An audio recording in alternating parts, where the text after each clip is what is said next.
اتنے دنوں میں ایک چیز تو اندازہ کر لیا تھا کہ وہ لڑکی کپڑوں اور جوتوں کی بہت شوقین تھی۔ ہاں، آگے ایک جگہ سیل لگی ہوئی ہے، تم وہاں جاؤ، وہ ادھر ضرور آئے گی۔ وہ بہت وثوق سے بول رہا تھا۔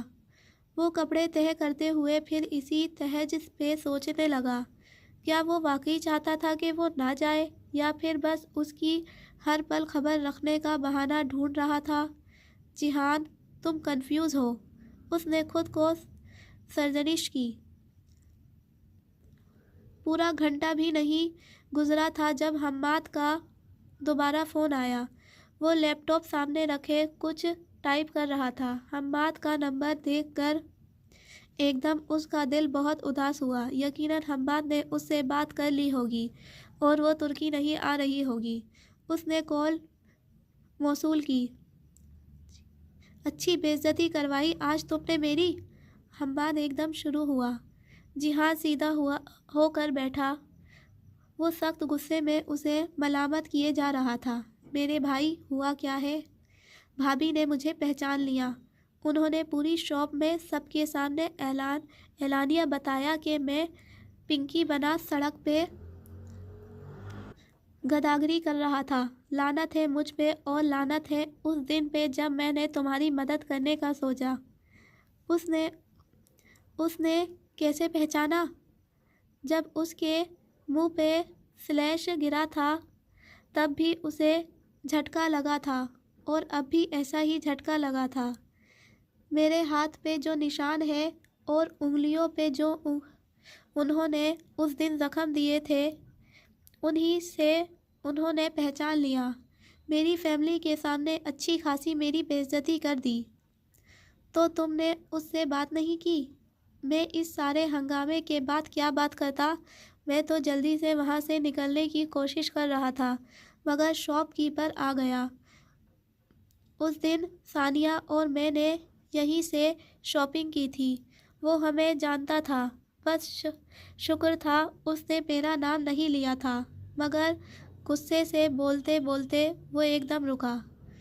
تم جو چاہ رہے تھے کہ میجر احمد کا آپریشن اچھا پڑے، وہ اب نہیں ہو سکے گا، کیونکہ میں نے اینی سے کہا تھا کہ وہ مجھے احمد کہہ کر پکارے گی، اور اس نے تمہاری مسز سے لڑتے ہوئے بھی میری ہدایت رکھی تھی۔ اس سے بہتر تھا میں تمہیں کام نہ ہی دیتا۔ جیہان، مجھ سے بولو خیر ہے، مگر خود سے جھوٹ نہ بولو۔ سچے دل سے تسلیم کر لو کہ تم ان کو روکنا نہیں چاہتے تھے۔ تم اب بھی چاہتے ہو کہ وہ تمہارے استنبول ضرور آئے، اس لیے اس بارے میں پریشان مت ہو اور جانے کی تیاری کرو۔ ویسے اچھی خاصی خوش اخلاق بیگم ہے آپ کی۔ اس کی آخری بات پہ وہ بے اختیار ہنس دیا تھا۔ حماد ٹھیک کہتا تھا، اسے اپنے اندر کی کنفیوژن ختم کرنی چاہیے۔ وہ اس کے ترکی آنے سے پریشان تھا مگر ناخوش نہیں۔ اس نے بالآخر خود سے سچ بول ہی لیا۔ وہ کسی لڑکی کے اپنے اعصاب پہ حاوی ہونے سے ڈر رہا تھا، لڑکی بھی وہ جو سلیمان ماموں کی بیٹی تھی۔ مگر اسے ایسا نہیں سوچنا چاہیے۔ جب اسے ماموں سے انتقام لینا ہی نہیں ہے تو پھر ان کے خلاف دل میں عناد کیوں رکھے؟ شاید وہ خود بھی یہ رشتہ نہ چاہتی ہو۔ جیہان کو اس لڑکے کی گاڑی میں بیٹھنا یاد تھا۔ چلو ٹھیک ہے، وہ آ جائے گی تو کبھی نہ کبھی وہ اس سے یہ بات کلیئر کر لے گا۔ اب وہ مطمئن تھا۔